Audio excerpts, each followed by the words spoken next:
So many of us face this problem. It's hard to be charismatic if you're not clear-spoken. That's why in today's video, you'll learn a roadmap for being clear-spoken in conversation. There is an incredible opportunity for you to generate respect, but most of us ignore it, and that starts with this question. What do you do? People ask this question because they're just trying to get to know you.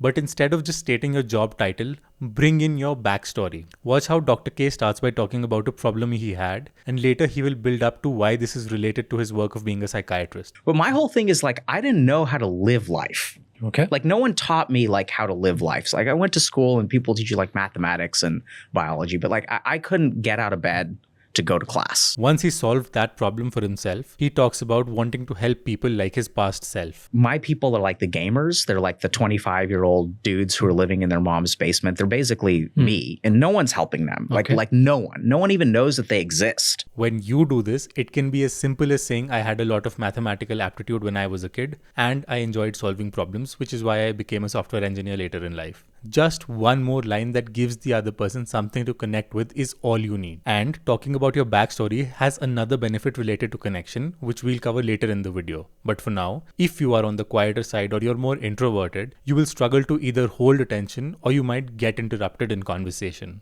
To stop that from happening to you, lead with an open loop in your sentences. This is where you mention something, but you invite the other person to ask you a question. Watch how Dr. K does that here, and it prompts Raj to ask why. I had a friend who was at Harvard Law School, and I asked him, you know, what's your first year like? And he's like, it's terrible. And I was like, that's weird.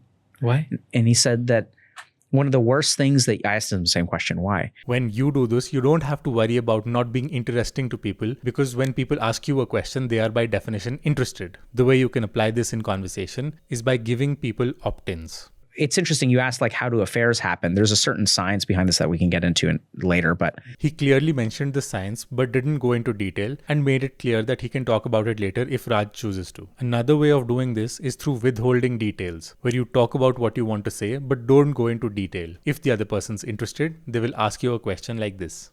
There's scientific analysis of charisma. There's scientific analysis of falling in love. We've decided to do is Kruti was telling me like, hey, you got to put this all together. What is the scientific way of charisma? When you do this, you won't have to worry about being boring, because by definition, you're being empathetic towards the listener. And to get the most out of this video, you can download the free companion cheat sheet I made. Just click the link in the description and I'll send it over to you. But speaking of listening can be a powerful tool, but there are a few mistakes people make when it comes to listening. For instance, one basic part of listening is asking questions. But what you'll find if you do this too much is that you're becoming a sounding board for other people, where you just ask questions and don't talk about yourself or don't reveal yourself to the other person at all. That can destroy your ability to create connection. Instead of that, in casual conversations, replace questions with statements. Watch here as Dr. K was talking about his wife. Notice that Raj doesn't ask a question in response. He brings up a statement. And then, you know, she's the one who, if I tell her like, hey, I'm tired, like she's gonna. And so for that effort on her part, I want to make it like worthwhile. You know, there's a thing called mother's touch starvation. I've not heard of that, but I'm intrigued. Say more. Okay. Statements have two advantages. The first one is that it demonstrates comfort in conversation. And the second one is that it forces you to bring yourself into the conversation, which is required to build a connection. Now, as they're talking about dating and approaching women, notice how Raj brings up a story, which is exactly how you bring yourself into an interaction. Even better is to ask a girl out when she's out on a date with her boyfriend. Because then she's got to protect her, right? Like, right? Maximum safety. Don't do that.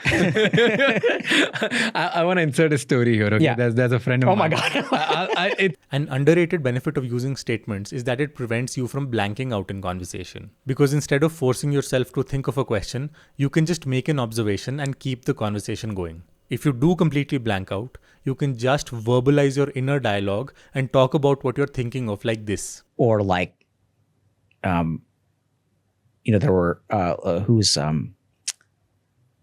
I'm blanking on their name. Jet lag is kicking in, but there was Aurobindo.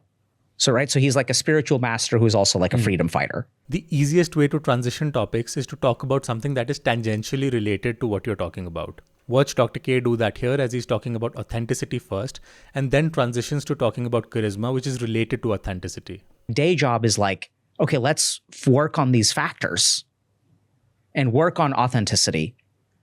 There's also like, you know, scientific analysis of charisma.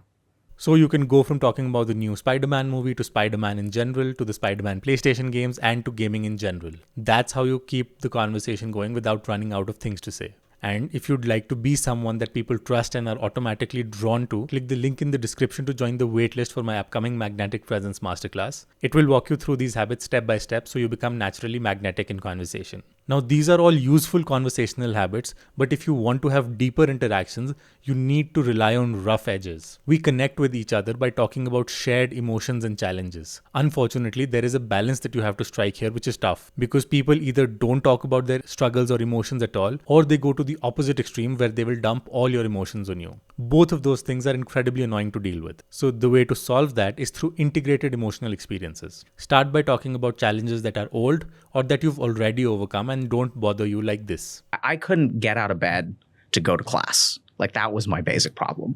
I played video games for 20 hours a day, and I liked video games. I still like video games. I still play video games, but I couldn't get myself to stop. When you go first like this, the other person will feel safe in opening up with you later on. Watch here as he asks a question, but goes first in sharing. You said that all of your cousins were toppers, but there's got to be like a couple that stick out, right? So I'll tell you like one as an example. So I had a friend in high school who was at the top of our class. And many years later, I was talking to her and I was like, oh, so what are you up to now? And I hadn't seen her in many years. And she's like, oh, I'm a doctor now. And she's like, what are you up to? And I was like, I'm applying to medical school.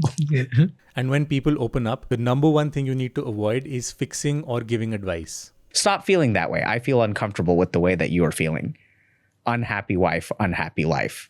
Wife unhappy, I fix it. We don't know how to listen. We don't know how to like hold space. Not knowing how to hold space can be challenging. And that's actually why people rely on giving advice when other people actually need reassurance. At the most basic level, holding space can look like empathizing or mirroring. So, for instance, as Raj laughs here, notice that Dr. K laughs with him. Everybody was just talking about these three people, and that's it. And we live in a joint family, and everybody was just concerned about them. And how are they keeping up? And how can they console the third one that it's okay to come third and second? Right? This is not something you do all the time, but high-level communicators do this to hold space and to create a safe environment for others. Because when you allow others to open up without offering advice and just listen to them, you will be shocked at how connected you can feel to somebody. Watch an example of that here. Where did you get the idea to achieve in the first place? Because I was never an achiever in my childhood. There were like three of my cousins, probably same age. They came like 1, 2, and 3, like first, second, third in the class. And then the entire family was just talking to them and nobody said anything to me. And it shows an incredible amount of confidence to be able to talk about challenges like this without needing anything from the other person. And when you see that happen, pause and acknowledge the vulnerability that somebody demonstrates. I was just left out, like I was unnoticed. Yeah. So this is what's really scary about that. So first of all, I think the people who watch this podcast will feel that. Like, I get the hair on my head, on my arms is like standing up. I'm getting goosebumps hearing that story. Now, there are 4 fundamental conversational habits that will help you speak with confidence in any conversation. If you'd like to learn what they are and how you can apply them, watch this video.